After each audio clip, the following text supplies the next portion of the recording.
He came all the way from Helena to be with us today. As soon as I mentioned microphone, he said, "I'll be right there." I did? Yeah.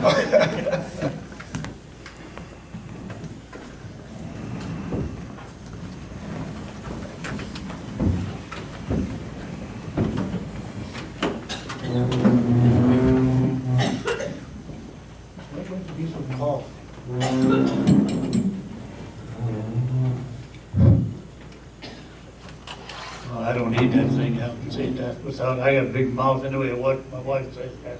When she yells at me, I say, "What?" So I want each and every one of you to help me out on this one. I'm going to talk the language of Cree. That is one of the languages of the Little Cell tribe. So come on, help me out. If you people don't understand, try to understand your language. Be an Indian. Don't just say that word that you are. Learn the language. Learn something about our way of life. Not just when there's money coming in. Learn it. Learn the way we lived. People lived a long time ago. I have, because I was born in the same place in the Malseth. And I lived in Harlem most of my life. I went to school there in Harlem, Dodson, and Chinook. And I learned my language. You guys can do the same thing. So help me out on this one. Amamono tawin na smiki ayon ksemanto tamagi to nanro sumagagiska. Umaga mamopa yaga ko ginwa kumaga na ko kiam to mi nan to nesto bicha ma ka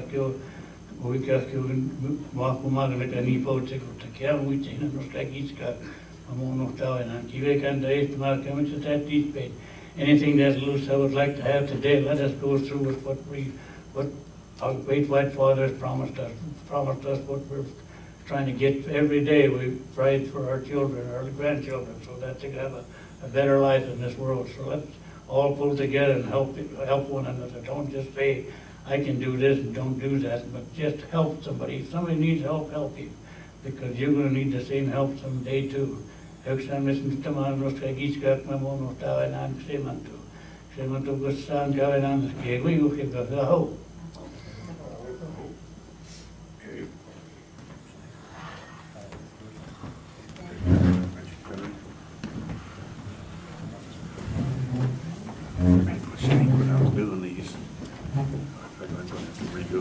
Thank you, Henry. Appreciate that prayer. That was very nice.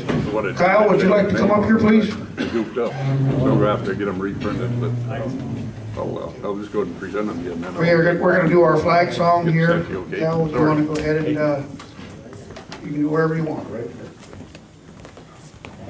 All right, stand for our flag song, please. You're on.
Thank you, Kyle. Thank you so much.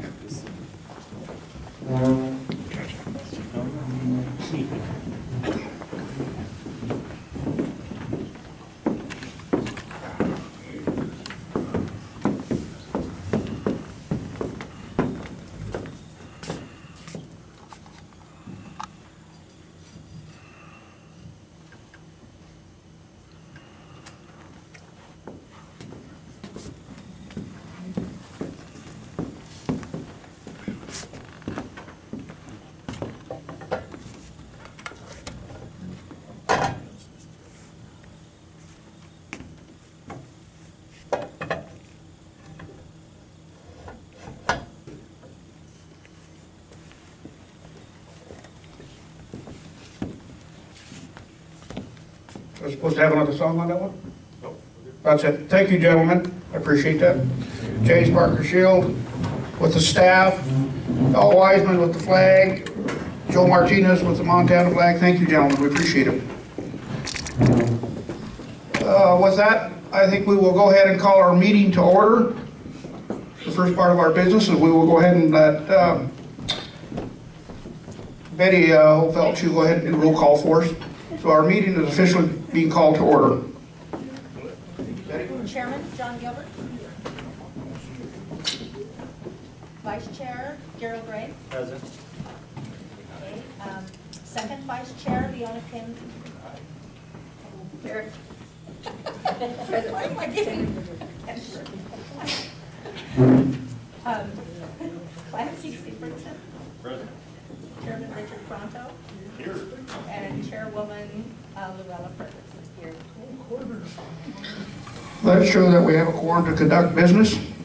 And with that, we will let Gerald come up to the mic here. We have a special guest we'd like to introduce. I'll turn it over to Vice Chairman Gerald Gray. So today we have a special guest here from the Governor's Office. I'd like to introduce Lisa Evers. She's the Acting State Director of Indian Affairs for Governor Brian Schweitzer. Lisa.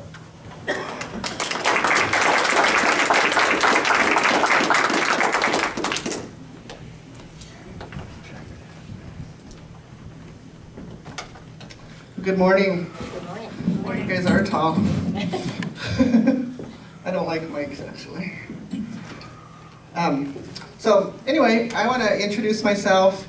I'm here to represent the governor, and happy to attend. This would be my first tribal council meeting, certainly with this group. So I'm happy to be here, and thank you for having me.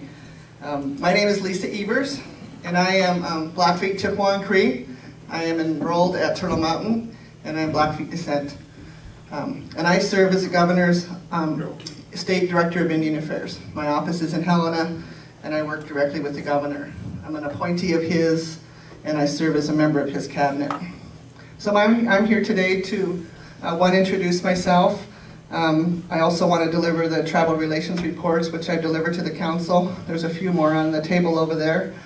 It is available online as well. And then I want to talk about a few items that we have pending. As we have a couple more months in office, Governor Schweitzer's termed out, so as appointees we go out the door with him. And then I'm certainly able to talk about any issues anybody may have as well, whether you want to do that while I'm up here or separately, it's up to you. So it's really been an honor to be appointed by Governor Schweitzer to serve as the Indian Affairs Director. I've been a state employee for about 13 years. I worked in the Department of Agriculture for 8.5 years, the Department of Commerce, running the Indian Country Economic Development Program for about 6 months, and then the last four years I've worked directly for Governor Schweitzer as his appointee. A couple years as the Economic Development Specialist working in Indian Country, so I traveled extensively to all the reservations. It's about 1,500 miles if you do a circle. Doing that, and then the last 2.5 years as his Indian Affairs Director. So it's a big job. It's not always easy being an Indian working for state government. It's many times you find yourself in a difficult place. But I do know now more than ever how important it is to have someone at the table representing Indians. Any decision that affects Indians, there should be Indians involved in that. That hasn't always been the case. Governor Schweitzer changed that. And he's a man that we should all stand for and be proud of because he stood for us. And he did that because it's in his heart. He's genuine. He believes in Indians. He respects our history. He respects our families and our sense of place. So it's important that you know that in case many of you don't know him directly, that I vouch for him as being the best governor we've ever had for Indians. So each year, part of my job in the Governor's Office of Indian Affairs is there's several things in statute, state statute, that we're required to do. One being a tribal relations report, another being a state training, to train state employees on how to work with Indians. We typically train 350 state employees. I mean, you know, when there's as many as there are, we only touch a few of them. And then we also hold a Tribal Leaders Summit. And the way the governor has conducted that Tribal Leaders Summit, which is unique to Montana, is that he's invited the tribal leaders of each council to come and meet with him directly for an hour at a minimum in his reception room. And in that reception room is where the flags of the tribal nations hang. And they started hanging there the day the governor came, when he invited Indians and tribal leaders to come be a part of his administration by hiring Indians. And also he asked that they bring their drums and their flags to be a part of that ceremony. And it's continued ever since that day. So the report we do each year talks about our activities in working with tribal people, with tribal government, and so forth. This year's report is a little bit different in that, like I said, it's our final report. It's a summary of the last 8 years, but really talks more about the major policy shifts that have happened within state agencies. It's not easy to change bureaucracy. I'm sure many of you know that. I actually didn't know what bureaucracy was until about 4.5 years ago. And it can be difficult, it can be frustrating to work with. Simple things can take a long time to get done if they ever get done. So we talk in our report about what we believe are the successes. And I think our title, Promises Made, Promises Kept, is a bold title. But we stand by it, we believe it. We believe our words, our promises, have been followed by actions. You guys get to decide that, if that's true or not. But I believe we've done what we said we were going to do. I think we've built a great foundation for others to build. We know that there is an election coming and that there's going to be changes. So, you know, I would challenge you as Indian people, as Little Shell, to continue to stay involved, to recognize that your voice matters in state government and that their decisions affect you, your kids, your grandparents. They affect you. And may not understand how, but trust me, they do. So stay involved, you know, get on boards and councils that may interest you. And, you know, the governor makes all kinds of appointments to boards and councils. This governor alone has appointed over 250 Native Americans to boards and councils over the last 8 years. That's more than the 22 previous governors combined. Wow.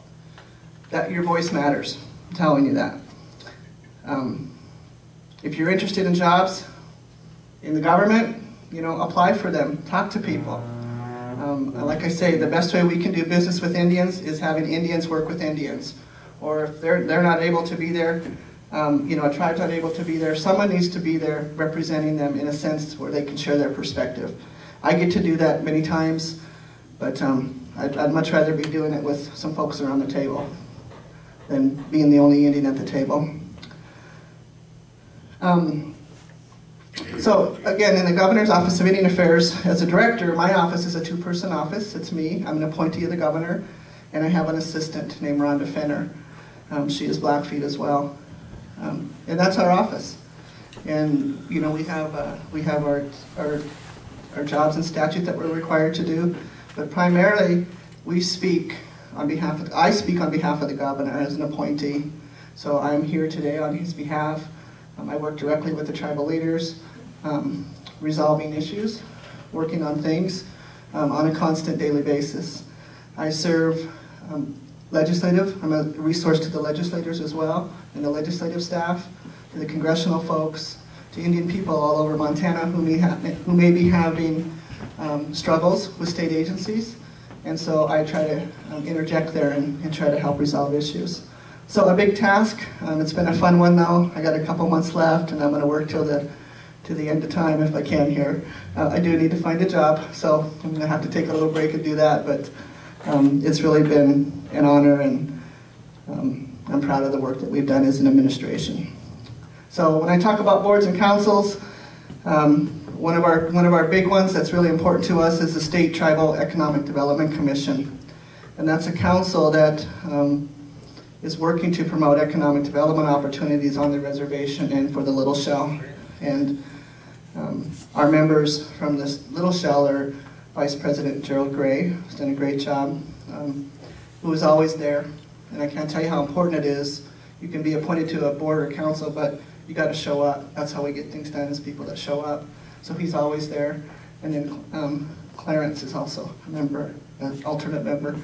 Henry Anderson serves on our Burial Preservation Board, and we're happy to have him in his knowledge and his wisdom as we deal with really sensitive issues related to reburying remains and so forth. So again, I would encourage you to get involved and be interested and be a part of state government in a way. And I know it's difficult, but you can make a change. You can help make a change if we're all active in that. So you know, a few things we've done, a few things the governor has done that have affected the Little Show I'd like to mention, which is really important, in my opinion, is one of the pots of money that the STED Commission, we call it the STED Commission, the State Tribal Economic Development Commission, administers. When the governor came in 2005, he put some money into Indian country, about $800,000 a year. And that money has been in place ever since he came. It's called one-time only money, so it's only given every 2 years. That's how we do our budget, is every 2 years. At the end of 2 years, that expires. And that's what we're coming up to, is that money expiring. What that means is we need to go to the legislature, we need to fight and tell them how important that is. But I want to tell you how that money's been distributed in general over the past 8 years. It's a three-legged stool is how I look at it. A major part of that money, at this point right now, $70,000, goes to each tribal government, a government-to-government relationship. We honor that, we respect it, and we tell you that we're going to give you $70,000 to allow you to decide what you want to do as your highest economic development project. You get to determine that. It goes through a process, as does any money, because we have to be accountable to the taxpayers. So you apply for it, it goes through a review committee, but basically we're happy to accommodate what your request is. It's about job retention, job creation, training, those kind of things have to be involved with it. So a big chunk of that money, if you times 8 tribes times 70, that's $560,000 that have gone out to tribal governments to do different things. And there's been a variety of things. The result of that is the buildings that you'll be in this afternoon. In some way it's tied to that. The other part of it, 2 more parts of it, a small chunk of money, about $3,000, goes to each tribe to work on Indianpreneurship training. That's a training that Philip Belangi, some of you may know him, orchestrates out of his office in Missoula. The intent there is that entrepreneurs who are interested in business development would take this class, learn about business plans, that type of thing. So that maybe in the future they could apply for the next pot of money, which is the Montana Indian Equity Fund, which I'm sure there's been Little Show members who have taken advantage of that.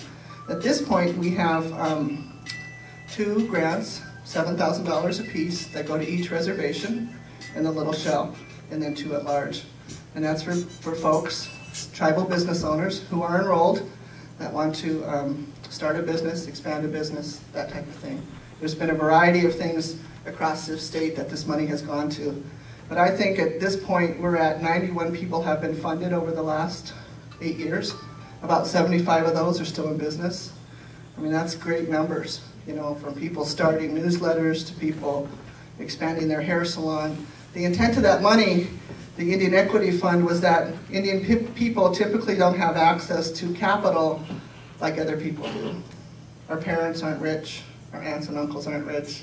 You know, we don't have the same access. We may have bad credit. There's all kinds of different things situations we find ourselves in. So our intent when we started that project was to put some money there, so if you know, Sally wanted to go and expand her business, she could go to the bank and say, here's my equity, can you leverage that and get me a bigger loan? But I think that whole program, the Indian Country Economic Development Program, has been critical to Indian country. You know, putting money into economic development has been the cornerstone of the governor, along with funding Indian education for all, and there's, you know, the list goes on and on. But I tell you about the Indian Country Economic Development Program because it's very important to all of us. And if you find yourself bored sometime between January and April 15th or whatever, those 90 days in there where the state legislature takes place next year, and you want to promote this program because you've been affected by it, or you're relative was, or it's important to your tribe, I hope you'll take the time to come to Helena to testify in support of it. So, again, I think that we've raised the bar high. We worked really hard. We work on Saturdays. It doesn't matter to us. We'll be here whenever we're asked to be. If it means that we have a chance to meet face to face and discuss issues on a government to government basis. So those are the main things. I hope that the tribe continues with their federal recognition. I hope that comes through in a timely manner. The governor has always supported that. And so we remain in support of that. So if I can answer any questions, I'm happy to. Or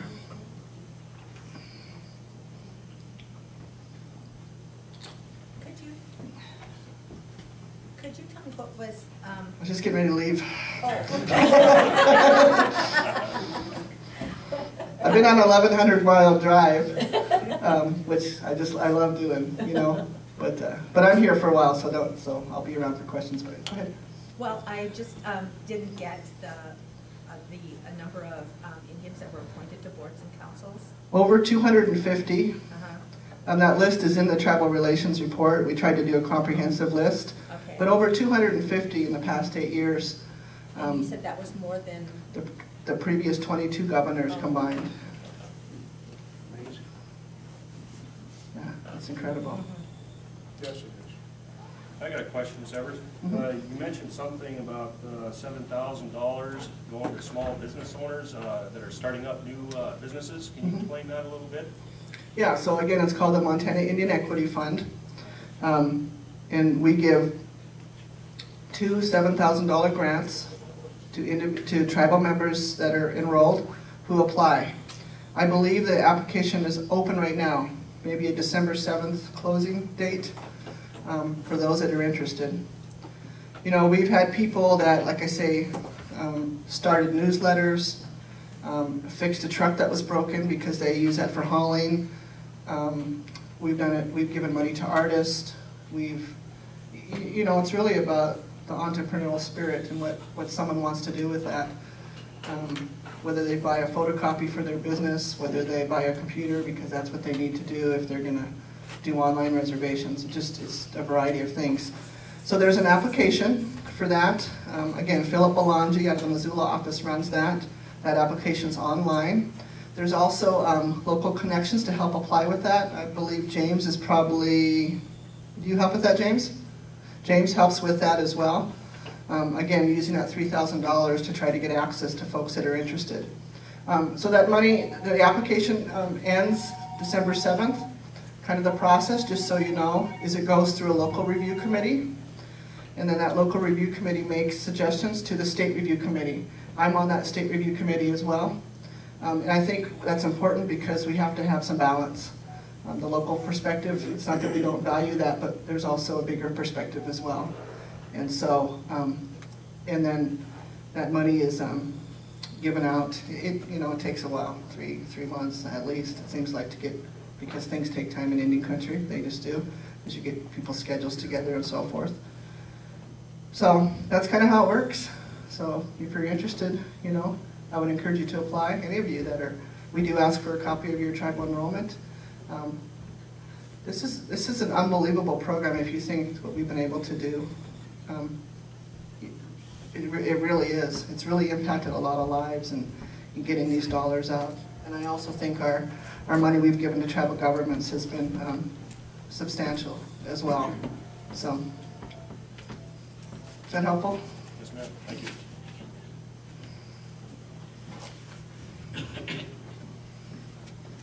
Any other questions? So I'd like to just say I'd like to give Lisa a round of applause. I mean, she has been really instrumental for us.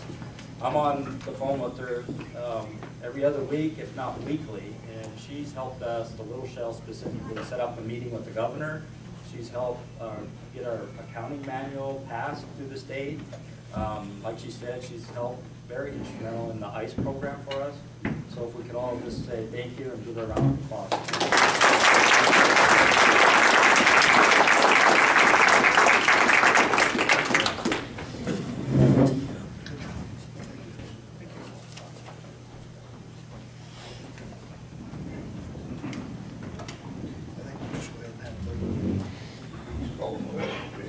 Next on the agenda is we're going to have a reading of the minutes and get them approved of our last meeting.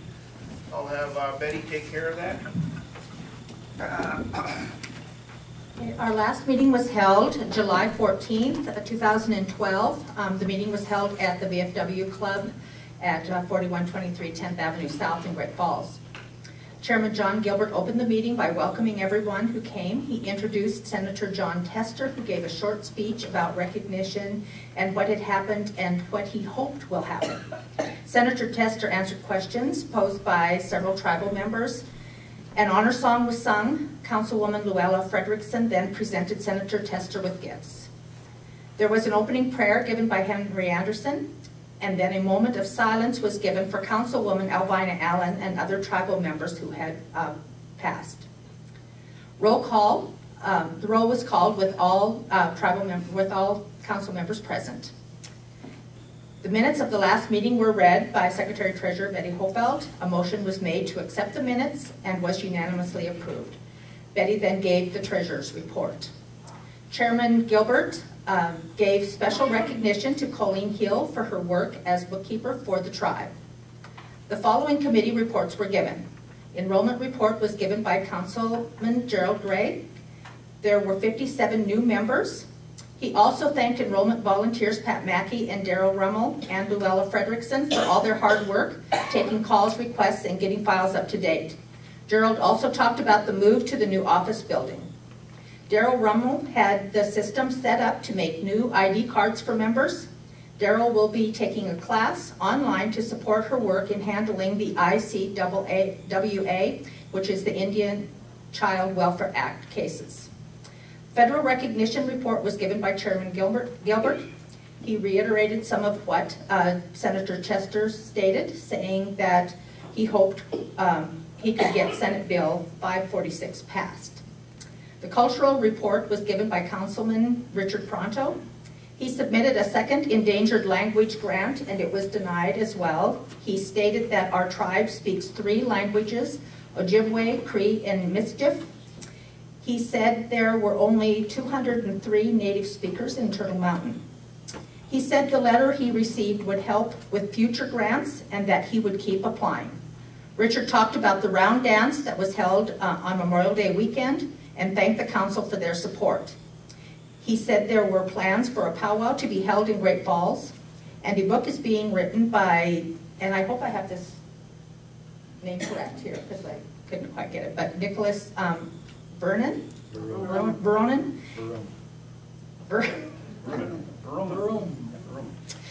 And it is supposed to be out in the next 6 months, and we will have a book signing when it is finished. The 501c3 update was given by Councilwoman Leona Kennenberger, and she stated she had been working on this since May. She stated she is having difficulty getting the last filing from the IRS. An attorney from Washington, D.C., Josh Claus, has been trying to help her. The IRS stated it would be another 30 days before we would get the report. Old business. J&K Realty had been hired to manage the old building. They are negotiating new leases with the tenants. Good Grief Counseling would like to buy the building, and we may be negotiating that in the future, but can't sell the building for 5 years. Denise Ramstead is the office personnel manager. The office hours are from 9 to 3, and she is working 30 hours a week. James Parker Shield is heading up the TLC Wellness Program. James was unable to attend the meeting to give a report. The new business, Elders Council, Fran Flesh asked for volunteers for the Elders Council. The Elder Council will select the election committee. Councilman Gerald Gray stated that we do not have a judicial system, so we need the Elders Council to settle disputes. A motion was made to appoint Councilwoman Luella Frederickson to the Health Committee, and the motion was passed.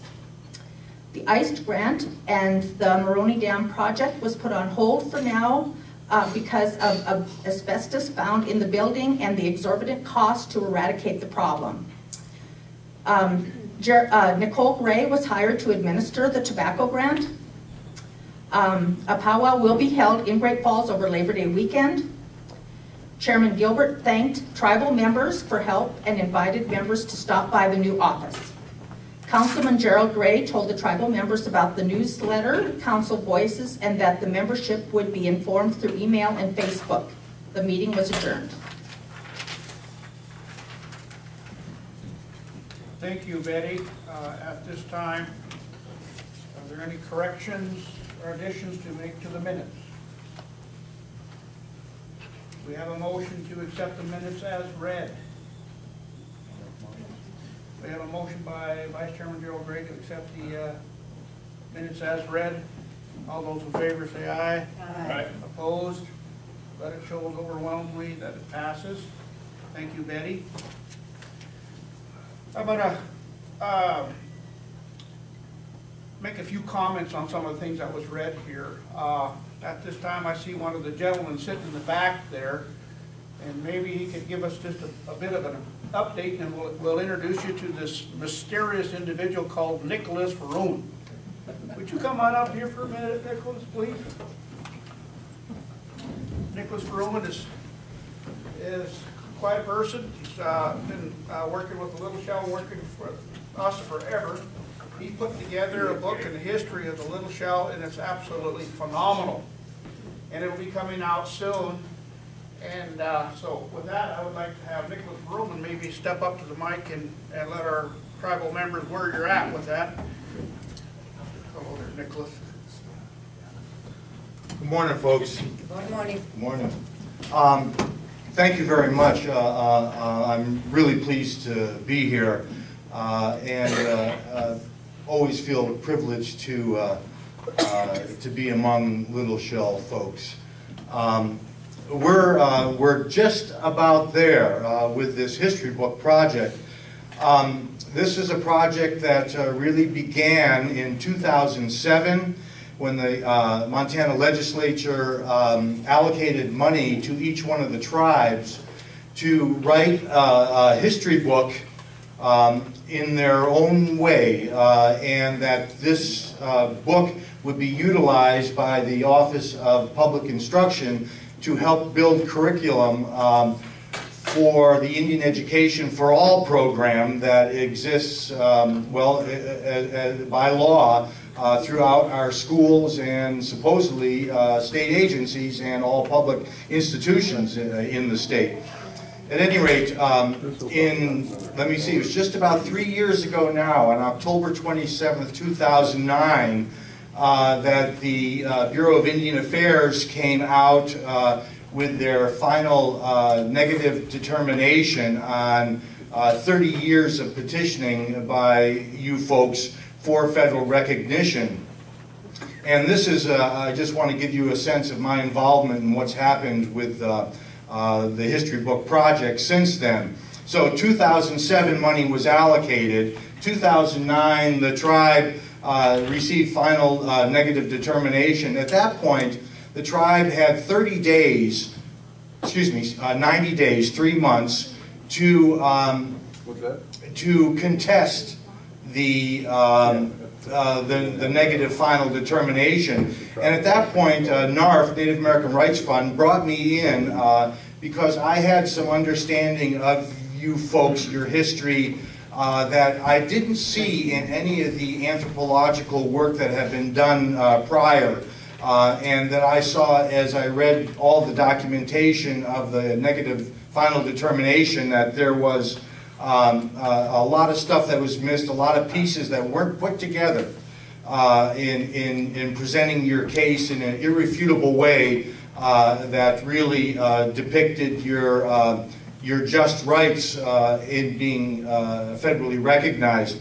At any rate, so I wrote this official request for reconsideration, and it did not go back to the Bureau of Indian Affairs, which was a lucky thing. It went to a group called in the Department of Interior called the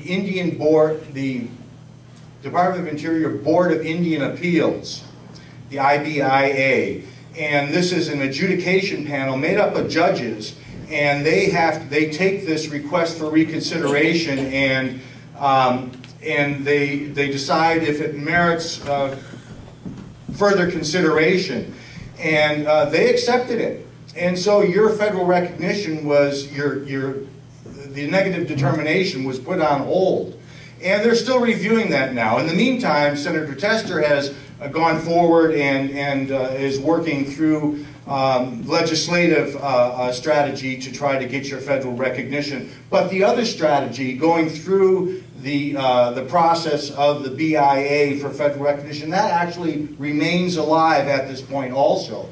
At any rate, so I wrote that, that request for reconsideration, and out of that, former leadership of the tribe asked me, because they had this money and the project was coming due and they needed the book, and they asked me if I would take over project management and write the history book, because I've been actually living with your history for a long time, and it has fulfilled me greatly. At any rate, it's been a long project. The project has ended up being twice as big as originally anticipated. By that I mean, rather than a 250-page book, we have a 500-page book.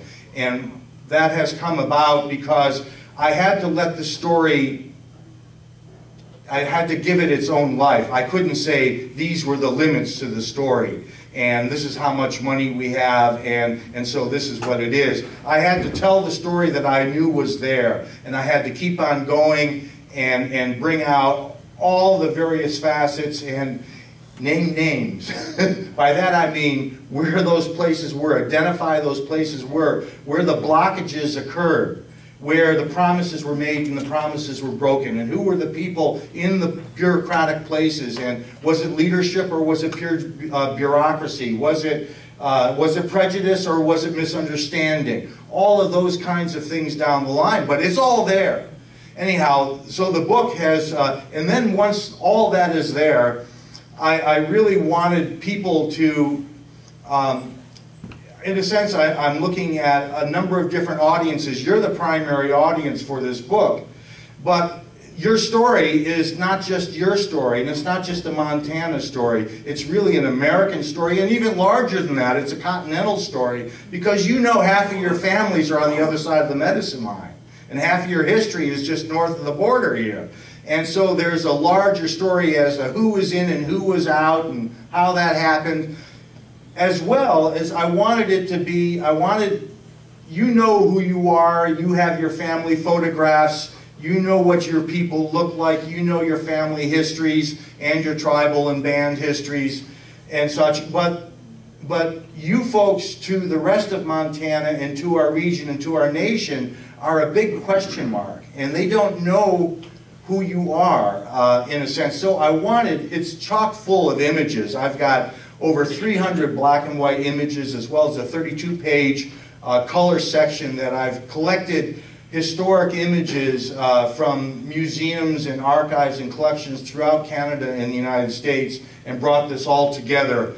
And then really to finish it off, and what we've just in this last week finally come to, is to make it accessible and usable, both for genealogical purposes, but also for history purposes, and to make it a research tool. That I had to have a really, really good index to the book, and the index is incredible. And I've got to say that the index is something that there is a scholarly organization of professional indexers, and they just had their annual meeting, and your index was highlighted at this meeting because it brought up a lot of issues. You know you're polyethnic. You know that you have this incredible history that all of American history is really bound up in. Well, when you have a family name of, say, LaFramboise, but it's got so many nicknames, both in Chippewa and in Cree and in Michif, and in historical records and primary sources, you know, how many Louisons are there, you know, and then, but to put that all together and be able to cross-reference that, really for the first time we've got a searchable database of anglicized names to Aboriginal names and attached to stories in the text, anyhow, so it's a rather magnificent project, and I can't wait for you all to have it. And as a matter of fact, I've been sort of cloistered for the last couple of years and haven't been very social at all because I've been on this story and buried in it because it's the one chance we have with the resources that we have to really get this done. And hopefully, when this is out, it's going to arouse so much attention that there will be more people wanting to learn from who you are as a people and the special role that you've played in the reconfiguration of the continent and in the development of not only Montana and the region, but the American and Canadian nations. A very, very significant role. So we're just about there. We will be sending it to the printer on Tuesday. And the printer will need about a month to print it, and then about 2 weeks for it to dry and be bound. So it will be out before Christmas, and so I will drive up and deliver, numerous copies to the office as soon as we can, and get. It's going to be distributed through Riverbend Press, which is a large regional book distributor. It might not make it into the Hastings or the Barnes and Nobles by Christmas, but it will be generally available through your tribal office and through Drumglummin Institute out of Helena, which is the co-publisher with the tribe. At any rate, I did bring along with me, and if there might be a copy machine here, or I can go out into town and make copies of it, but I've got a one-page flyer I'll make a bunch of copies of before we all leave to pass out to you that gives, I sent the manuscript out to a man by the name of Colin Calloway, and perhaps some of you have heard of the book One Vast Winter Count. It was the Pulitzer Prize winner, a huge book a couple of years back that really framed Aboriginal North America in a way that hadn't ever happened before with all the new research that's been accomplished over the last generation. Great book. He's the professor of Native American history at Dartmouth University. He read it, wrote a blurb for it. A man by the name of Dan Flores, who's an acclaimed professor at the University of Montana in Missoula, but a great author and Western historian. He too has a quip, but to me, most importantly, is the words that come from Maria Campbell, and perhaps some of you have heard of her. She's the great Canadian elder now, Michif Cree woman who wrote the book Half-Breed and a number of other books, but highly acclaimed in Canada. And she wrote a quip for it. But I'd like you all to see that because they have an objective statement. And when they read your history, they were all bowled over. But anyhow, so soon to be here. It's been a long haul. But maybe I can crawl out from under my rock now and be social once again. And but I look forward to you all having access to this. And my hope is that I know through all these generations waiting for the day that never comes, that there has been a lot of misinformation, and as the generations have gone on, that we lose a certain touch with our own umbilical cord to our own histories, in a sense. And knowing this book hopefully will fill that void for many of you in filling in your own history and be able to give you the primary sources that you can continue to seek more information about your story and become a valuable resource that you will be able to pass on to your children and children's children. As I say, we're almost there, and it's been the privilege of my life to work on this book for you, and look forward very much to spending more time with you and helping you understand anything about this publication when it comes out. If there's any questions, I'd be pleased to answer them also. Nicholas, I don't have a question. but I would like to thank you. I think that you have been a very familiar face with the tribal members. We appreciate that. And I just want to thank you personally for what you've done. Thank you, Miigwech.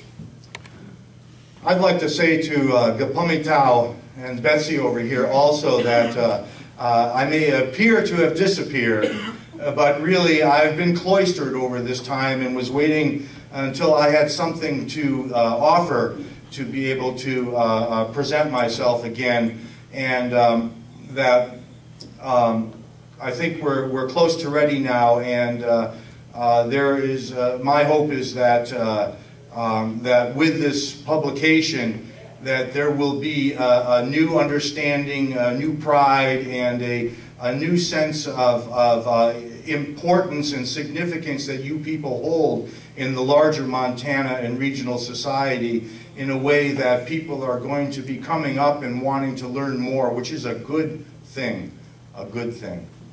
Thank you very much. Another question? Again, this is Lisa from the Governor's Office, and I'm glad I was able to hear your report on the Tribal History Project. Thank you for your efforts in doing that. That was important to the Governor, that the tribes got to tell their own history in their own way. Some did it through a book, some did it through a DVD. He's the one who put money into that and funded that, and I think maybe you're the last tribe to get this done, and so I'm happy to share that news with him. But thank you for your effort for the last 2 years, and we look forward to seeing that for President. It'll be a great present. Thank you. Thank you. Do you have the price of that, Nicholas?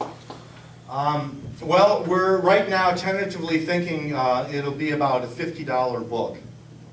And even so, I mean, that's almost wholesale price on it, but we just really want to get it out there and make it accessible. I will say also that we're raising money independent. I mean, we've used up all the money that was allocated by the legislature for this project, and of which we will submit a full detailed budget for all expenditures that we have to the tribe, so you know. But so we've raised some more money, but part of that is going into it will be available online for free. Now, those who want the tangible, you know, the book, of which I really want, that'll probably be about $49.95, you know, that kind of a price. But elsewise, it will come up and be available at Drumlummon Institute online in full, so people will be able to go to it and see it online too. And how are those funds distributed? Does the money for the book go to? All of the originally $200,000 was allocated for the project to each one of the tribes. When the project was turned over to me, $100,000 was already utilized for previous research. So I got $100,000 to basically start from scratch and do the whole project. And thus far, the project has cost about $125,000 to pull off. The sale of the books, 500 copies will go right to the tribe, and the tribe can distribute it as it so pleases. To give as gifts to dignitaries or whatever, and to sell out of the office at the agreed upon retail price as an earned income for the tribe. Now, I also know, and we have to negotiate this with the Office of Public Instruction, they want 1,000 copies to go to each of the public schools and public libraries in the state. Now, that earned income also, when OPI, however many copies they purchase of this book, that money goes directly into the tribal general fund, and the council decides on how that money is utilized. Now, there's a portion of we're looking at print run of 2,500. So 500 directly to the tribe, 1,000 to OPI. That leaves 1,000, of which 300 copies need to go to. I mean, I contracted with about 30 different museums and archives and galleries and collections for the rights and permissions to utilize images in the book. and to do everything properly. So each one of those contracts require a copy of the book as part of the fulfillment. So, and then there's review copies that go out to professional journals and book magazines and other university presses and such. So I'm looking at about 200 copies. So that leaves about 800 copies that are available to the general public through places like Barnes & Noble and Hastings that will be distributed to professional or retail bookstores. Now, of those funds, that the distributor takes 50% off the top for distribution, and then the royalties that come after that, a third of 50% goes to the publisher, a third goes to the tribe, and a third goes to me, which is basically to recoup the loans that we had to take out to finish completing the book. So that's where the money of the project goes. Thank you, Nicholas. Thank you, folks.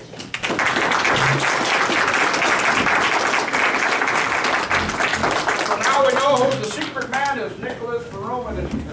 I have to tell you, I had the privilege of looking at the book, and it is absolutely exciting and phenomenal. The pictures in there are unbelievable, and it's our history. It's us. It's phenomenal. I was so excited when he showed me the book, and I'm definitely waiting for that book. And like he said, it's going to put us on the map, who we are, the Little Shell people. Thank you, Nicholas. Kind of a long report, though. It's a big book. Okay, next we're going to get back on track here with our treasurer's report. I'll let Betty take care of that, please. Secretary Treasurer Betty. Okay, the tribe has the following assets. We have $700.31 in the bank. Fixed assets and equipment is $6,157.01. And then our other assets, which includes the new property at 1529, what is the address? Stuckey Road. $195,000, which gives total assets of $201,857.32. The liabilities, a credit card, with US Bank and Staples is $5,859.52, and other current liabilities $2,138.44. And then those are the current liabilities come to $7,997.96. But the long-term liability for the mortgage for the property on Stuckey Road is $150,089.68, which makes our total liability $158,087.64. And the equity that we have in the building and with the down payment was $43,769.68. Thank you, Betty. Well, as you heard, we got $700 in the bank. I don't know how long that's going to last, but we aren't completely broke anyway. Do we have a motion here to accept the treasurer's report as read by Betty? Do we have a motion to accept them? We'll move. We have a motion by Clancy to accept the treasurer's report given by Betty. All those in favor of, say aye. Aye. Those opposed, let us show that it passes as read. Thank you again, Betty. Next, we're going to jump into committee reports. Enrollment. At this time, I'd like to say thank you to some of the ladies that have been working diligently in that office trying to get enrollment done for our tribal membership. I can't say enough of how selfish they are with their time to continue to be in there and work and try to make something happen. I just appreciate it. And I'm pleased to report as of today, yesterday, I signed in 25 new enrolled members to the Little Shell tribe. So that just goes to show you that they're working. And I'd like to give a little special recognition to the couple of ladies that are here that have worked so unselfishly. Pat Mackey, stand up, please. That is at the office every day, volunteering her time, doesn't ask anything, just does her job, and she works for us for nothing. I appreciate that. Daryl Rummel, she's there every day, helps a lot. And of course, we have one of our own council persons, Luella Fredrickson. She's there selfishly every day, helping out, doing the best she can. Thank you, Luella. It's nice to know that we have people that still have a heart to want to go ahead and help us out and continue working on it. I know there's going to be a lot of people happy. We made 25 more people that are enrolled, 25 more people that are capable of being involved in our voting process, and hopefully that they'll get involved in our tribal issues in the future. Good job. I appreciate that, girl. So with the enrollment, is you want to add to that, Luella? Okay. Okay. Thank you very much, ladies. Next, we'll jump into federal recognition. And I kind of like what Nicholas says here. You know, we all sitting here waiting. That one saying, waiting for the day that never comes. It sure has been a long time, though. I'll say that. Right now, I guess we all are hearing about the election. I think if you're about like I am, I'm sick to death of. I'm sick of this campaigning rhetoric and all the stuff that's taking place out there in this campaign, and I'll be glad when it's over with, you know. And consequently, these government entities and these government people could tell us, well, we're not getting anything done at this point in time until after the election. Well, as you know, right now we have Senate Bill 546, which is to recognize the federal, the Little Shell tribe. Whether or not that's going to get attached to a bill by the end of the year, I do not know. It's anybody's guess at this point in time, but that was one of our keeping our fingers crossed, saying our prayers, hopefully that maybe instead of Bill 546 that was introduced by Senator John Tester would be added onto a bill, or we could sneak it onto a bill somewhere and it passes, and thus we would be a federally recognized tribe. It's incredible to think that it could happen that way, you know. And then plus, like I said, we have NARF still working on it, so we're still working on administrative way, work on a legislative process also. I myself personally have more confidence in the legislative branch of trying to get us federally recognized. And we've already worked with NARF for over, well, we've been working administratively for, you want to pick a number, I don't care, 50 years, 60 years, 40 years, whatever, and we still haven't been federally recognized.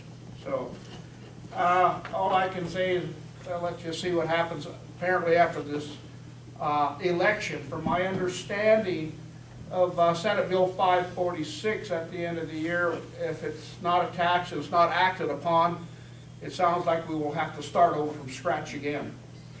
So in saying that, I guess one thing we got to hope, I'm not taking either side here, but he has helped as Senator John Tester gets reelected so he can pick up the ball and start carrying it again so that we can get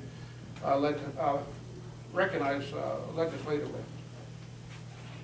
Is there any questions concerning that? Yes, sir. Why does Senate Bill 546 have to be attached to another one? Why can't it just be voted upon as a standalone bill? You want to answer that? It won't pass. They won't accept it like that, so it has to be attached as a rider. If they try to bring it to the floor as a standalone, they say they'll never go. And then Councilman Sievertson did talk to Tester's office. Do you want to tell him what Mark said? Yeah, one of the, This was real positive. a week ago, Mark from Tester's office actually called the House, and that bill, win, lose, he will attach it to a bill going forward. So we got some hope. So keep your fingers crossed. Maybe we'll sneak it through there. And they do, because it's a lame duck session after the election for the next 2 months. They do this little thing, a good old boys club, where if you're going out, you know, they kind of want to help you out, and usually they'll pass a bill that you're putting forward or something that you've attached it to. So, I mean, we're really looking positive right now between now, after the election, and January with this lame duck session. So, just keep our fingers crossed. pretty exciting. Let's see what happens. Don't go out and buy a new house yet or a new car. Thank you. Cultural recap powwow, Mr. Richard Pronto. Thank you.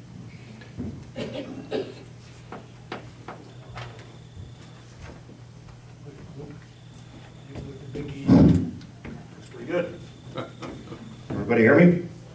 No, speak up. Buju, Oma, Nongam, Niwabama, Nondum, Kiki, Anishinabek. Tomorrow. Miigwech. What I tried to say there was, hello, here today I can see is an important day for the people. Meaning that we're all here for Joe Dasum Day celebration. And it's good to see that this many people here came out for this day. Transition, it's going to be tough to see John Gilbert not running for election this year from a cultural standpoint. I'd like to say thank you to John Gilbert for everything this past year, especially that he's helped support for cultural programs throughout the year. Anybody that says that Little Shell and the Métis are losing their culture, well, this year alone would say otherwise. We've done many things, more than I can remember. And it's from a lot of people out there like you guys and folks that aren't here that help participate and make these things possible. For example, Doug Labrador, if you'd stand up, please. Kyle Spearson, are you back there? Stand up. Mr. and Mrs. Joel Overton. Steve Pronto, please stand up. Luella, please stand up. I don't know if I missed Carlene Faulkner, is she here? Don't see Carlene, okay. Well, I just want to say specifically, some of them are on the cultural committee, others were lended their time and helped with the powwows and the round dances and a lot of the things that we've been doing over the past year. So I just wanted to recognize you guys and say thank you for all the work that you did throughout the year, because a lot of you guys helped since the beginning of this year. So we appreciate that. Thank you very much, Miigwech.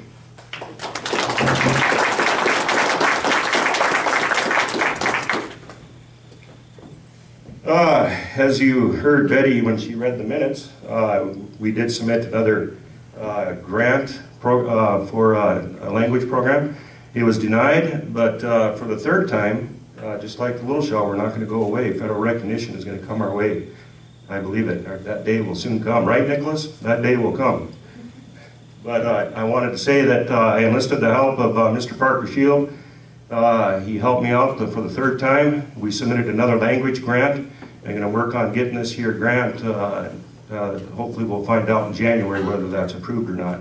And a little bit later, I'm going to ask James to come up and speak on the powwow because he was the president of the powwow committee and was very instrumental in the first ever traditional Little Shell powwow that we held here in Great Falls, Montana. So I'm real proud of that. Getting back to culture here real quick, I'll make this quick. I know I don't want to be long-winded here.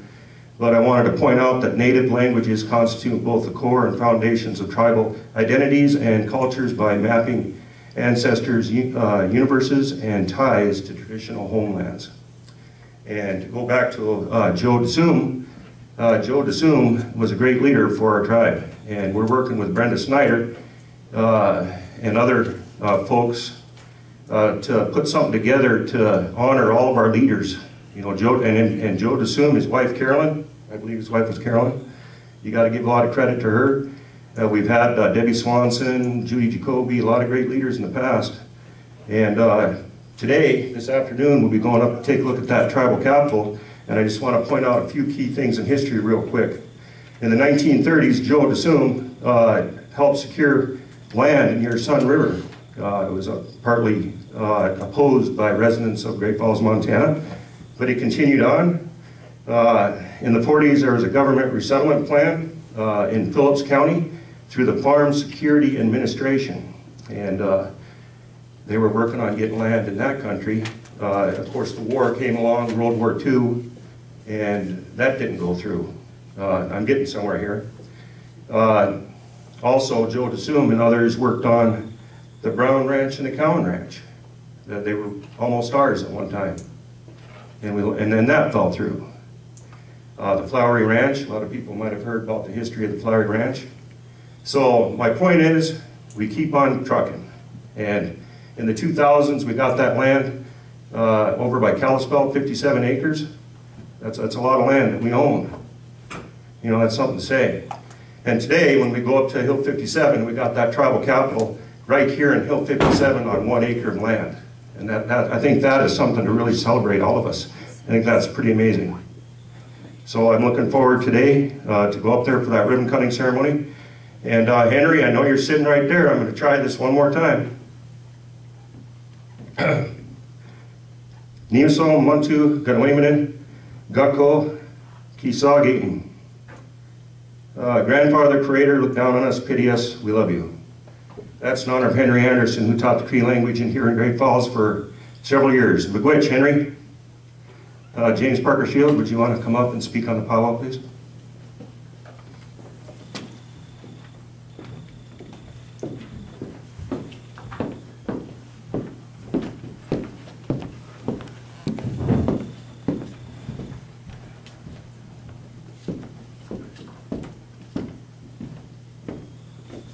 Thank you, Councilman Toronto.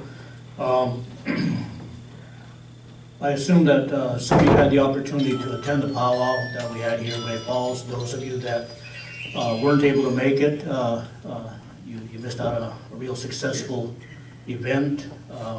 It was historic in that it was our first powwow to be held here in Great Falls.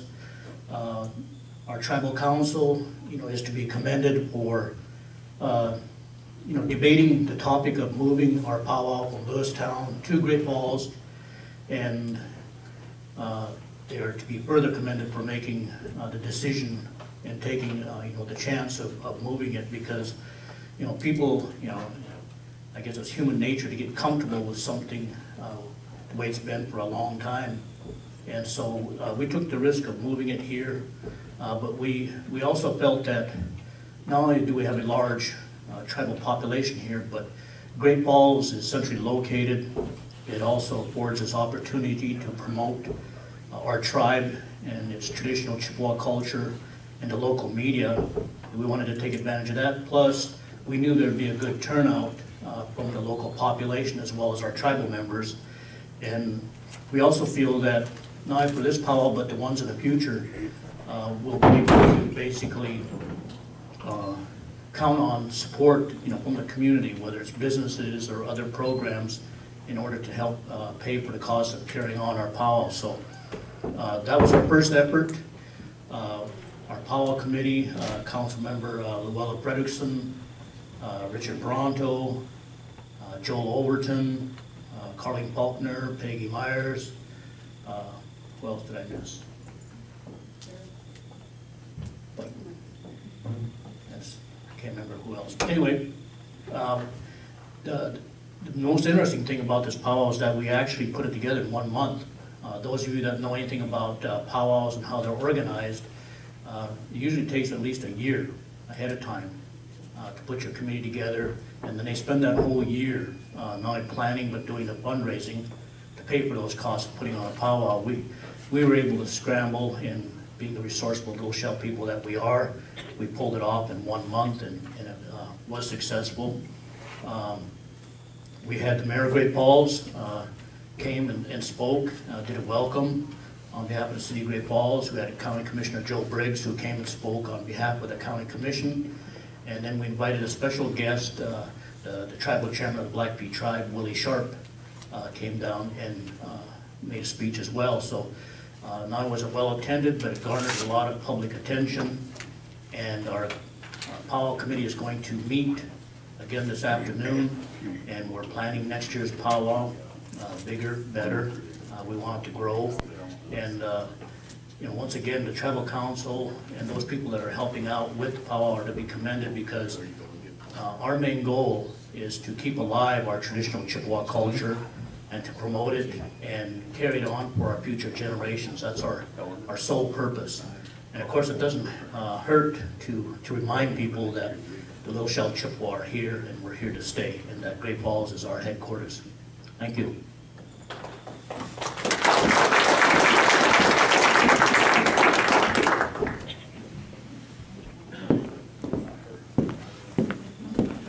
All right, go right. Next year, it'd probably be a little bit appreciation if you guys set your time and you don't have it at the same time as the Matisse. I thought it was kind of sneaky that how you guys did it. You know, after all, Matisse had their celebration with the Chippewas for 18 years.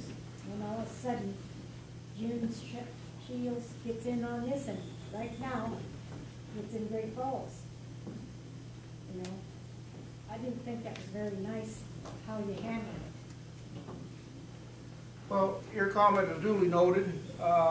This is our home base, and we wanted to start to get our own POW, our own cultural committee and everything set up here in the community. I know that, but you should have picked it on a different time, because he knows that it was the same time for 18 years, the same weekend, over Labor Day is what I'm stating. Yeah, we've heard these comments, and yours is duly noted. All right, next thing we'll jump into will be federal cultural. No, we've done that one. We got 501c3 update. Now this is Council Lady Leona Kennenberger. She's been working diligently on this. I'm telling you, you all know what it's like to work with a government entity, especially with the IRS. Man, I can't tell you how frustrated at times she has been, but she's hung in there, hasn't quit. I think she sees a light at the end of the tunnel. Remember, the purpose of this is to get our 501c3 tax exempt status reinstated, which we lost. And it's been a long, hard battle, and Mrs. Kennenberger has not quit. She's getting this there. So go ahead there, Mrs. Kennenberger. Well, according to Betty's report, I did send for the 501c3 that was filed like 5-6 years ago, and Sinclair hasn't renewed the 501, so it was revoked. And we did get a form from the IRS finally that was filed, and we're sort of going through that, and it's just about completed. The only thing I think that's going to hold us up are the financials. We need to have like 2 or 3 years of financial reports, but we can't find anything before it was sent in. So we're going to keep working on that. And a 990 or a 990 EZ should have been filed. We can't find anything that was filed. And I did send for the articles of incorporation from the state that we need for our 501. I did receive that, and also the annual report, which was, I made the annual report as soon as we got into office. And I got a copy of that from the state. Now, the information that the state wants from us right now to end this revocation is very extensive. I mean, I've got papers and papers, I've got stacks, and I've got a lot of papers to go through. And very, very specific. Who, where, why, when, how, all those questions need to be answered. And some of the questions we don't have answers to. But we're going to keep on, and after I get my stuff completed, I'm going to send it to Josh Claus in DC, who's sort of helping me with this, and then he is going to send it to a tax expert, and she is going to go over the forms before we actually file. We have until the end of December to get it in. So hopefully we will get all our ducks in a row and get it sent in. Yes?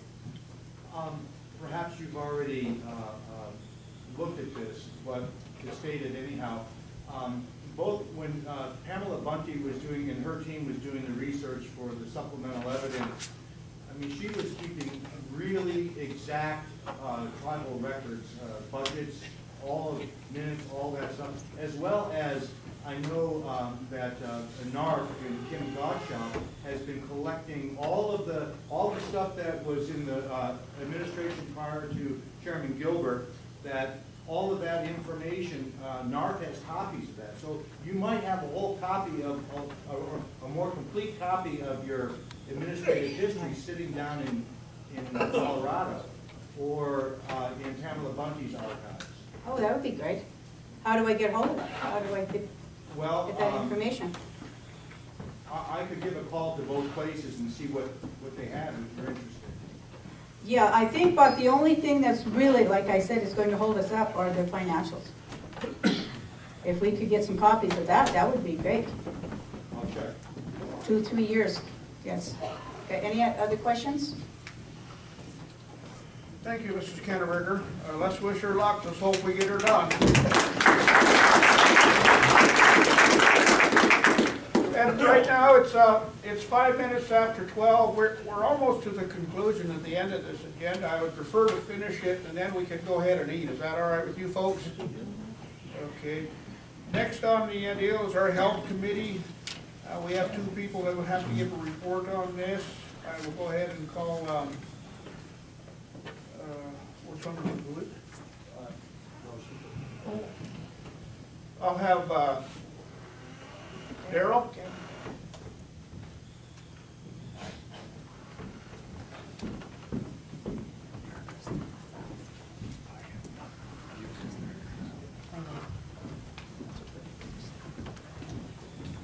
Well, since Luella is the health committee, she should really be doing this, but she doesn't like to talk in front of people. Anyway, first of all, I would like to thank our council members for all the work they've done. I'm going to be real sad to see John not run, but I'm sure his face will be familiar around here a lot. And I'll make this real short and quick. The 1st of October, I was hired to be to work for the Rocky Mountain Tribal Wellness Incentive, and their project was to discourage drinking, alcohol use, and drugs with our youth. But when I got involved and I saw what all could be done, I kind of like shotgunned out here and thought, well, why can't we incorporate the elders and the really young kids and also the teenagers, because it takes a family to raise a community. And so I have like 350 pamphlets over there. I'll have a PowerPoint going during the lunch break and explain what the Rocky Mountain Tribal Wellness is, and a little bit of what I would like to do while I'm working for this program. The main thing that I would like to focus on is having our elders work with our children. And I have talked with the YWCA director, Janet Duffy, and we are going to work with 5th grade girls to start with, and I have a weekly meeting and hopefully get some self-esteem things built up with these girls and have them make healthy choices.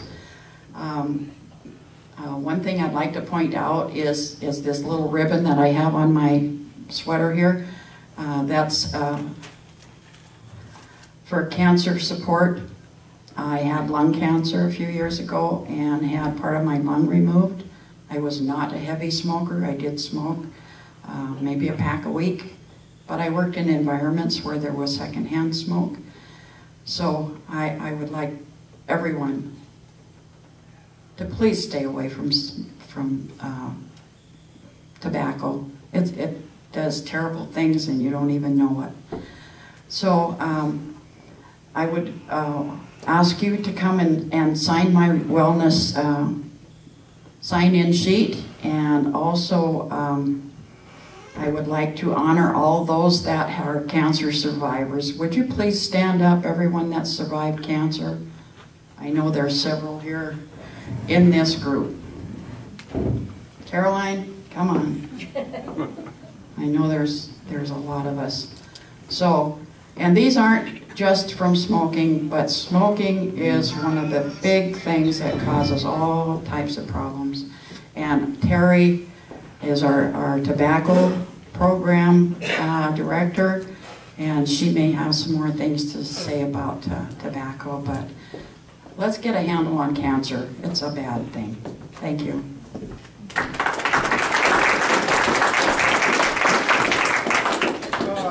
Terry, I'm going to call upon you for a report. You want to come on up?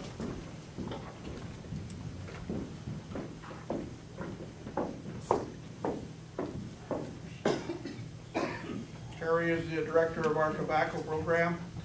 She can reiterate and let you know what's going on and what she does. Thank you, Terry. Yeah, thank you. I'm Terry Mahaffey. I am the director of the tobacco program, doing just tobacco. I have to get closer. I'm going to keep this really short because it is late. So far this year, I just started in August, and I have been to the state conference in Helena. Can't hear you over here. Sorry. Can't hear you. At all? Is that better? Okay. I have, trying to look this way, I guess I'll look this way. I have been to the state conference in Helena, and still not? Got better? Okay. And I have done the Red Ribbon Week with Boys and Girls Club and trying to get something going with North Middle School, but am not getting the schedule going with them, so trying really hard with that. But just secondhand smoke is awful, as Daryl said, and that is something that a lot of people are sort of equating with like cooking odors, or that it's not that bad of a thing because you smoke and it goes away, but it is awful. It is a bad thing, and we just really need to avoid that in the house. Keep it away from the kids, keep it away from everybody else. If you have to smoke, go outside, but it's better if you don't. So I have information over there as well. Give me a call at the office. I have information. Call the 1-800-QUIT line. If you do smoke, please stop. Thank you.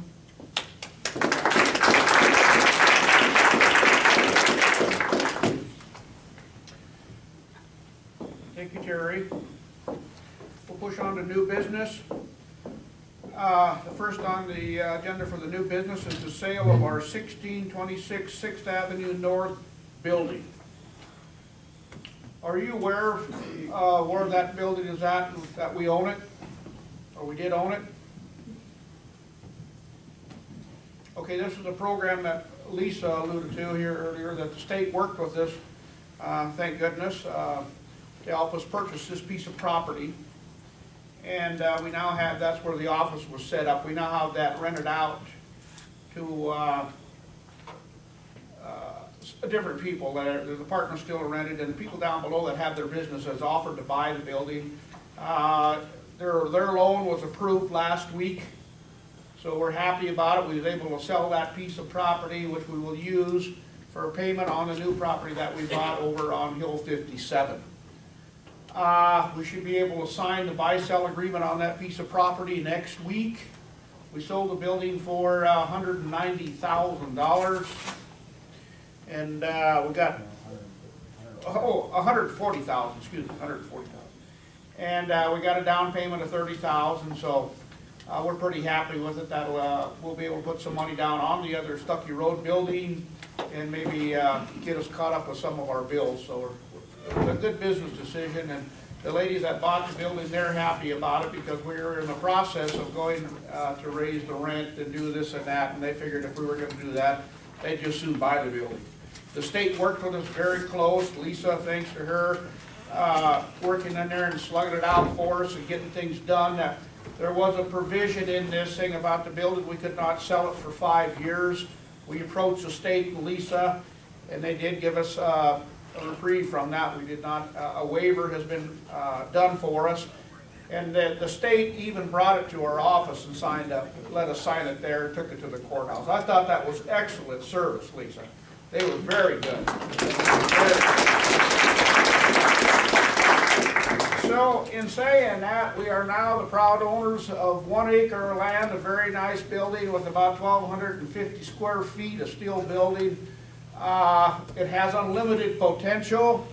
We're excited about it. We just got to figure out if we can continue to get funding and money to go ahead and improve it and do what we want. And so we are now, as I said earlier, we are now a tribe of substance. We have land, we have our own building, and it's been And $700. Oh, yeah, and $700, yeah, that's right. So we're very pleased with it. The council has worked very closely on this. We've all put our heads together. We've all made the decision to go forward with this business proposal. I think it was a good decision for the Little Shell Tribe and for our membership.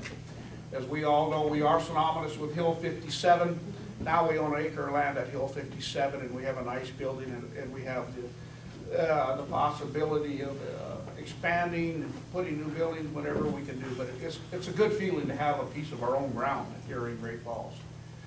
So in saying that, I hope that this afternoon we are going to have a blessing of the building at 3 o'clock. If I'd like to have you, as many of you can, come over there if you're still here. The building is located at 1529 Stuckey Road. That's going out of town on the Northwest Bypass. So when we get over there, I don't want anybody throwing out your beer cans and your ashtrays, dumping ashtrays over there, and like that, you know. So keep it up to date.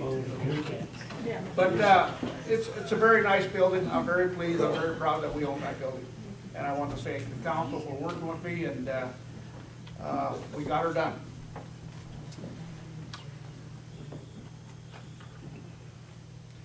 Okay, what we have different ideas, what we want to do with the building. At this point in time, it's been tapped for a cultural center. And it's in the process of being turned into a cultural center as we speak. The person that's working on that has been working with the council with James Parker Shield. He's got some pretty good plans, got some good ideas with it. James, would you like to speak up a little on that and give us a little update on it?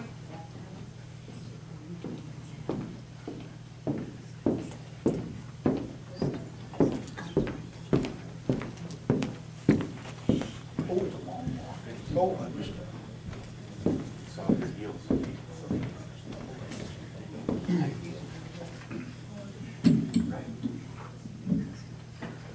Thank you, Chairman Gilbert. Once again, this is another instance where your tribal council that you see up here has taken, I think, a very proactive step in looking far into the future as far as the needs of our tribe. You know, for too long, you know, our people really haven't had a place to call their own. We have a hard time even having a place to have any of our events. We don't have a place where we can really share our history and our culture, not only for our tribal members, but also, you know, for other people that want to learn about us.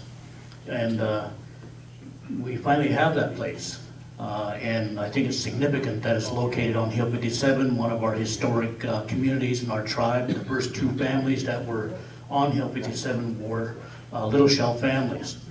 You know, so it has a lot of history, and I think it's important for us to be there. The building itself is a nice finished building. You'll see it when you come over there at 3 o'clock. But there's work to be done. And we'll be spending the next few months designing our historic exhibits. We'll be putting displays in there, as well as hopefully collecting some artifacts.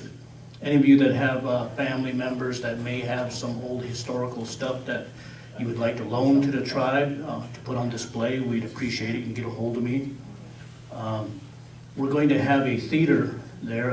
It's a small room, but nonetheless, when you go to most visitor centers or museums, usually you start off by going in and watching a documentary film for about 15-20 minutes. And we want to have that as well. We want to have a documentary film that gives people an idea of our history and our background, and then they can you know, tour around the building and look at our historic exhibits.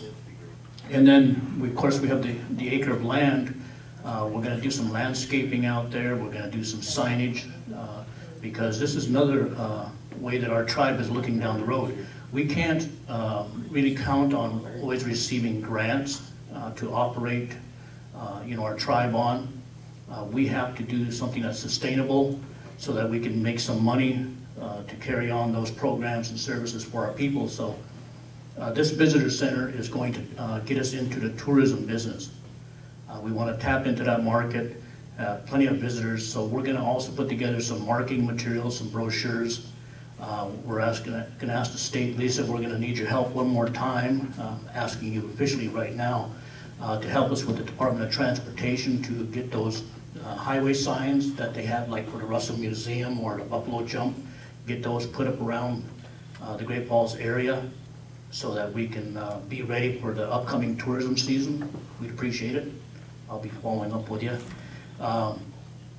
And we're also going to have to put the word out that we're going to have a gift shop in this visitor center, and we're looking for specifically little shell made items, whether you do beadwork, you do artwork, you make craft items. I know Al Wiseman, we've already got a couple of your Red River carts there as well. We've got some beadwork and some horsehair braided items from Lenny Molitor. And we're looking for other tribal members because those are the ones that we want to promote the most.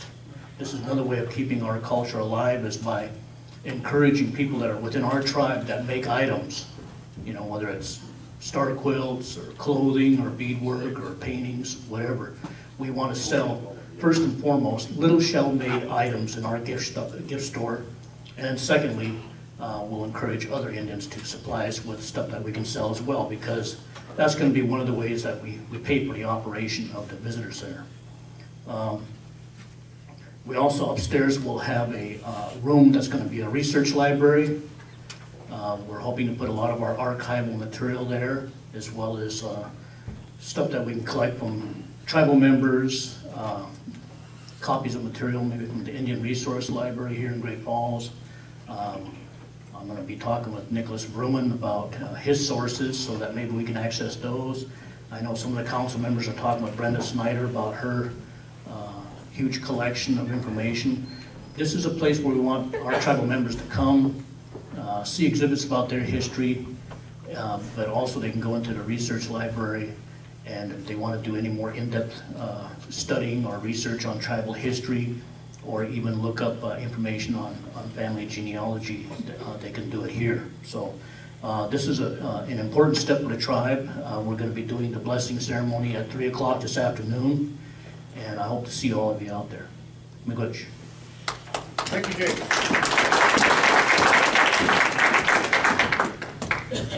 Lisa, a special request for Little Shell and the governor.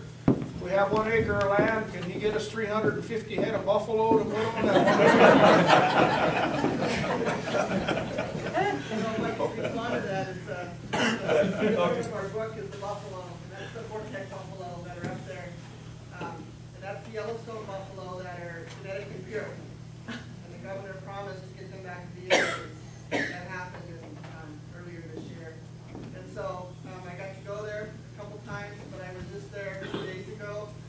And it was odd in that buffalo calf generally in May. And there was a new baby that was just 2 days old. They survived the fire. 90% of their babies were burnt in the fire this year. So many have had to be put down. But we're proud of those animals are there. And I can't even explain what it means to be able to see them. But someday, hopefully, the Little Shell will have some of those buffalo. They'll be the most genetically pure, and we'll restore our herds back to where they were once. Thank you so much. Thank you.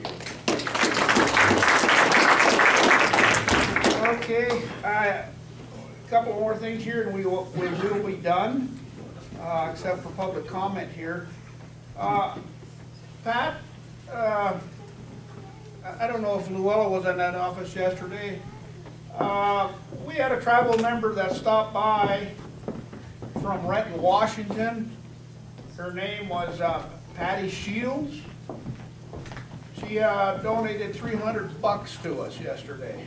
Yesterday, right, or day before yesterday? Day before. Yeah. She came into the office and gave us a check for $300.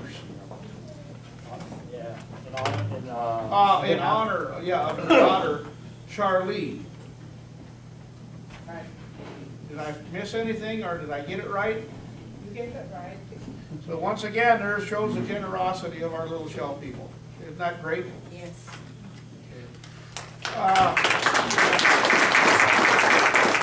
And I'm sure Coley's gonna be looking for that 300. Right now. Oh, you already got it. Oh, all right. All right. Next we gotta have here, we have the election committee. I'm gonna have whichever one of those, I never know which one's the boss over there between Joe and Fran over there. They fight constantly who's the boss, you know. So with that, you know, these men have been working very, very hard in trying to get our election put together. It's been trying, but they've got it done. And with that, I'm gonna let them give you a report. Whoever wishes to come up and give us an update, please. Both of you, all three of you, 6 of you. Yeah, Carolyn, where's she at here? Yeah. Okay. And Fran, don't try to sing. It takes you too long to. Oh, okay. I took his oxygen. Oh, and Carolyn, I'm sorry. Well, we're up here for 2 purposes, actually. We're going to try and pay a little respect for the tribal elders. That's it. A little recognition. And then we'll get on with what's going on with the election. I'm going to let Fran explain what was going on and how the tribal elders come into this. Well, back, man, that was loud. Back when that previous bunch was trying to run the council, I can't remember what they called them, but I know they're getting blasted pretty hard by the Alliance. And I guess for 3 years now, I've been receiving emails and Facebook comments telling us what kind of good job we're doing, what kind of bad job the other bunch is doing. And a couple of things that brought to come to mind was one time I was asked, how do you get a copy of the tribal constitution? And I guess somebody, whoever it was, had said that they contacted Sinclair, I think his name is, and he said that was a privileged document that wasn't releasable to the public. And then another one asked about the names of the tribal elders.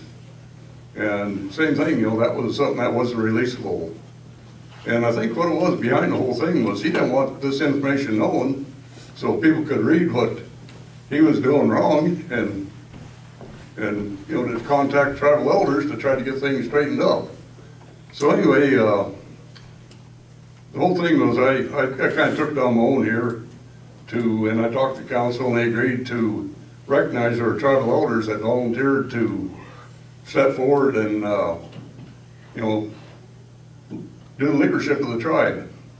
And so accordingly, and you know, I don't know how many's here, I think only 3, but Al Wiseman, Deanna Wurzenberger, I hope I got that right, if I don't, she'll hammer me.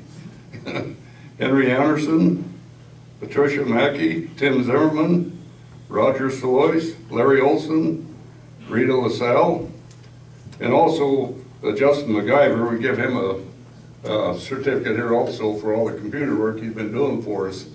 So, of the tribal elders, would you come on up here? I guess there's Roger, Patricia Mackey, and Henry Anderson here for certain. Al's here. Oh, Al, okay. Let me find his here. What's that? Yeah, I know. There it is.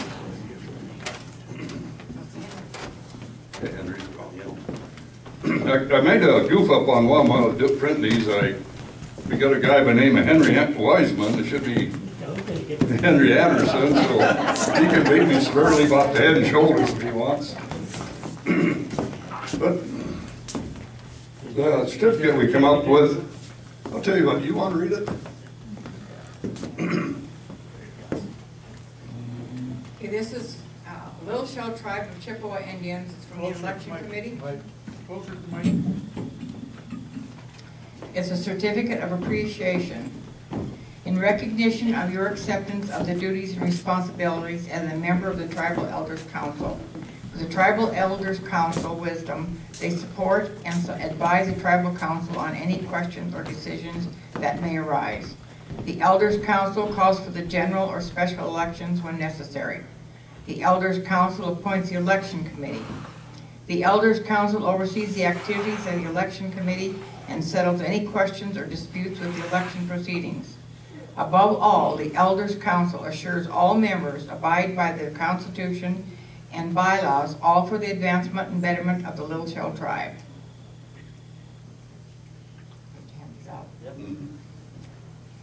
Okay, Henry, we've got to correct yours. That's Henry.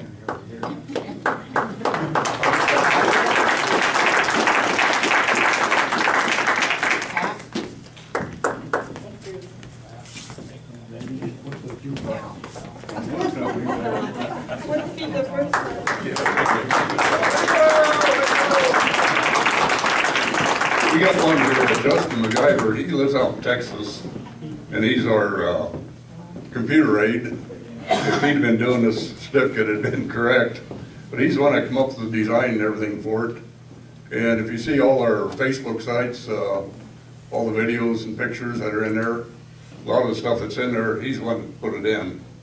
And anytime we need help from him, you know, he's right there giving us the help. And so we wrote one up for him too.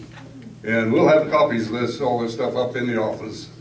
So thank you. And if you haven't voted yet, we've got some ballots over here you can vote. Thanks, Brian. Okay, on behalf of all of our tribe, I think we should give John Gilbert a standing ovation for the good job that he's done for us.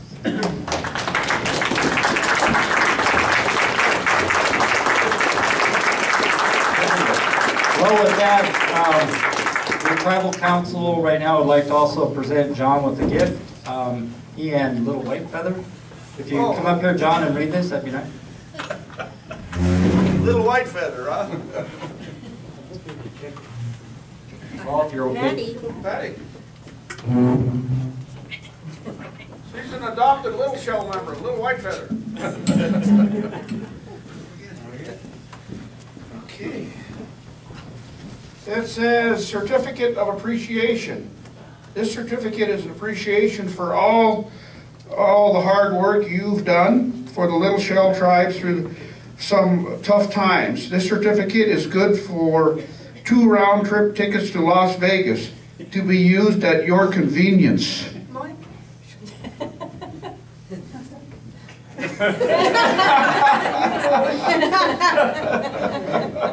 That is very nice. That is very nice. And now I'm just, you know, a little bit, you know, it's been a pleasure working with the Little Shell Tribal members. It's been good. You know, I guess we've come a long ways. I guess the best thing I would like to say is that at least we've got this ungodly dispute behind us. We're moving forward. Everybody has a different attitude.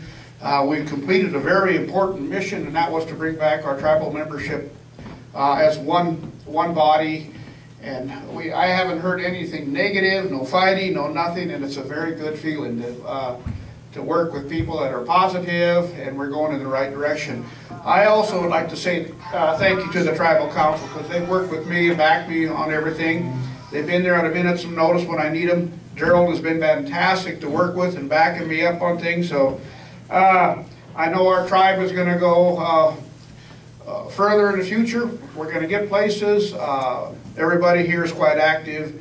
We have a lot of plans, exciting plans for the Little Shell tribe in the future. And I'm not going to go off into some dark corner or some fall off the face of the earth. I'll still be involved some way, one way or another, with the Little Shell tribe. So thank you all. I appreciate it. Yes, thank you. Thank you.